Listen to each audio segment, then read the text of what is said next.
NSFW, current and former sex workers and sugar babies. What is the biggest difference in sex with a romantic partner versus sex for money? Favors. What is surprisingly similar? What difference, similarity would surprise people the most? I was a quite soft-core sex worker between 18 and 22, male. By the way, most of the money I made was from doing stuff on camera, even though I never actually took any of my clothes off. Mostly men, but some women, would pay good money to watch me eat or to just talk to them about my sex life or whatever. I found that to be actually really fun. And even though I knew there was some guy jerking off to me biting my lip, it was just nice to chat to people from my end. Nobody who knows I did this believed too easily that I never showed anything, but the people who used to pay me would have been immediately turned off if I showed any skin. It was the teasing that they loved. In the real world, I did quite a bit of stuff for cash, but it was all quite vanilla. At my age, and I guess the kind of person I am, it was always tender and caring. The people I worked with were not who I expected when I went into it at all, but I think I got quite lucky. Here's a few bullet points because I'm not certain how else to write this. Surprising number of overweight guys my own age who weren't getting lucky and were desperate to lose their virginity. If someone told me they were a virgin, I'd usually work it so that we met twice and had sex the second time, because I wanted to give them time to think it over and to decide whether I was the one. Everyone liked it this way as well, because it was less mechanical. Disabled guys with specific needs or low confidence. I adored giving people newfound confidence. Some of the time it was like therapy for the mind as well as the body. Fortunately, I'm quite a good listener, because some people including women seem to like connecting on an emotional level through connecting over deep stuff, and then having a cathartic sexual experience. Anyway, I had a sugar daddy. He was in his late 40s. The best thing about sex with him was that he made me feel like I was something special. People my own age tend to play it cool and act uninterested, but sex with him was very passionate and very quick, and I always walked away feeling very desired, so there was no shame involved in it at all. From my end, the price of success for him was that he couldn't hold down a relationship because of how much he travels. So when it was time for him to move to his next job, he asked me if I would drop it all to be his manager. He would have paid me a hell of a lot of money, and I would have joined him on trips to the most amazing places, which he takes all of the time. It was really the life that I spent my time wishing I had. But when it was on the table, I couldn't give up my education, friends and family for some luxury. So, I turned him down. The time before the last time we met, he told me that he gets people things all the time, but nobody ever gets him anything. We couldn't sit down outside or go to a shop without people asking for photos or making comments or whatever. And in private, he was filled with sadness and needed someone who would give to him genuinely. The last time we met was the day before he was leaving to wherever he was going next. Alone. We had a ritual of going out for drinks, dinner, then sex. But the last time, I decided to bring some stuff to make cocktails and we stayed in. I made pasta, and we watched TV instead of doing something expensive or fancy. I initiated sex that night, something I never do with sugar daddies, and gave him a little something personal at the end. I guess that relationship made me re-evaluate what I wanted from my life. So I quit all the sex stuff and got a minimum wage job cold calling people while I finished my degree.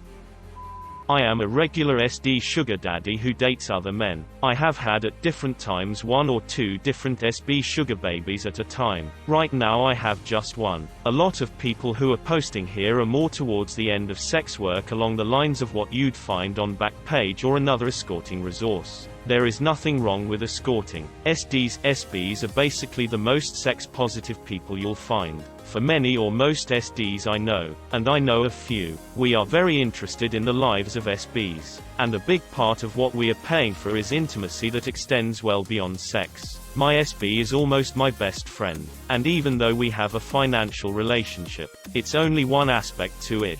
For example, I'm interested in my SB getting what he wants in his life, from career to activities to lifestyle, and even to his vanilla outside relationships, which happen to be mostly with girls. I've helped him apply for colleges to transfer to, helped him find references for internships, and paid some of the expenses to help him with a budding career as a model. He was also there for me through some health problems. I see him 2 or 3 days a month when I travel for work, but we text almost every day. I hear about his day, his problems and challenges, frustrations, etc. He hears about similar things from me. Being older than him, I don't have the same sex drive as a younger man. We often will just relax and talk at my hotel when I am in town, with no sex at all. Maybe we'll go to an art show, or listen to a local band at a small venue, or just walk and talk. Sex is an important part of our relationship, but not the only one. It's hardly a convention relationship, but we are like all real couples in a way. We have ups and downs. I get frustrated. He gets frustrated. We have a give and take. When you get older, you realize that the Greeks had it right in regards of love. There is eros, erotic love. There is philia, the love you have for someone who is your friend and whom you'd do anything for. There is philorchia, the love you have for yourself and your self-image. ASB has the potential to enhance each of these aspects of your love life. And if you find with a great connection, it can be as meaningful or more than any conventional relationship. Every SB isn't going to be the love of your life, the love you share with a life partner, the Greek pragma, but that doesn't mean it's not important or valuable. It can be really great for everyone. The biggest difference is whether or not I can relax. My boyfriend would never try to gag me or switch holes or pinch me, but the men who would pay me didn't care. I used to be so tense during sex that I'd be so tight. It was very uncomfortable. There were positions I'd refuse to do because I wasn't about to get a bruised cervix or get torn behind again. It's so different now. My boyfriend loves me. I feel so safe. I can do things like put my ankles on his shoulders or close my eyes. Sometimes, my boyfriend will accidentally hit my cervix too hard, or sometimes nothing even triggers it, it just happens. But I get really anxious and panicky like I did with the guys who paid me. I cry so much and he always says he doesn't mind, but I feel guilty for it.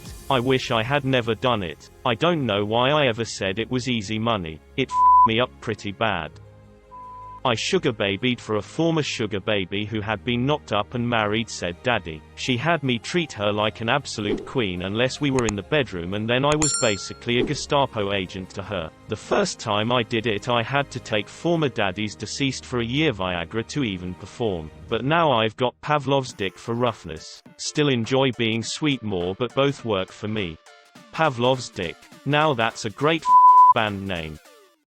I was sort of an escort sugar baby. I don't know how to explain it. I was essentially a long-term escort. I'd see the same guy every week for months. Since I was always seeing the same guys, I was able to develop business relationships as opposed to romantic ones. I'd say the biggest difference is the lack of ability to get comfortable with the other person. One guy would stay the night with me in hotels and I would wait for him to fall asleep to take my makeup off and wake up before him to put it back on. Even after knowing him for months, I wanted him to get what he was paying for, which was me being made up and looking nice all the time. Something surprising I guess would be how nice the guys were. I was never asked to do anything out of my comfort zone and was always treated like a queen. Even the men that would just get a hotel to bang in for a few hours would always get up and get a washcloth after we did the deed, stayed to chat for a bit, and usually gave me a gift as well as cash.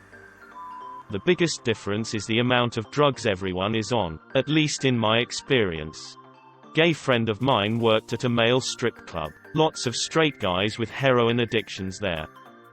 I'm a camgirl and I have a sort of arrangement with one of my longtime best customers where we meet up once every week or two, go out to eat or go shopping and have sex. He throws me some cash and continues to spend lots of money on me on cam, so it's very beneficial for me. Plus he is a super cool dude and I actually like spending time with him. I would say the thing that might surprise people is that I don't ever feel degraded or shitty about myself for doing it. When I was younger I dated guys in my personal life that treated me like absolute garbage and I got nothing emotionally or fiscally out of it. This guy listens to me, is kind, gracious, just is really one of the nicest people I've ever been with. I feel like people who aren't involved in the sex industry would tend to get all judge why and regard this kind of relationship as debasing when it has proven to be exactly the opposite. We both get what we need out of it and we have affection and mutual respect for each other, which is maybe not as common in traditional relationships where money isn't a factor as people would like to believe. I actually signed up for a sugar daddy site as research for an article one was writing, and kind of got sucked in. When you're broke and young, the idea of getting paid for work you're doing anyway sounds damn good. The first man I met with didn't work out. We didn't have any chemistry, so the sex was pretty blah and it only happened once. The second was only a few years older than me and it was just straight prostitution. He seemed to get off on handing me wads of cash after sex, but then he wanted to date and I wasn't interested, so I called it off. The third guy though, he was 24 years older than me, not bad looking but not mind-blowingly hot, and sort of soft the way middle-aged men get. I was pretty apprehensive about whether it was going to be another no-go. I was so wrong. Best sex I've ever had, hands down, and definitely taught me some kinks I didn't know I had. We saw each other off and on for 3 years, even after the economy tanked and he couldn't afford to pay me. By that time, I loved him, not really in a romantic way, but still, there was a lot of affection between us and we spent as much time bullshitting as we did having sex. I only stopped seeing him when I met my now ex-husband, and that was the end of that particular career. Sort of soft the way middle-aged men get. I was pretty apprehensive about whether it was going to be another no-go. I was so wrong. Best sex I've ever had, hands down. Built for comfort, not for speed.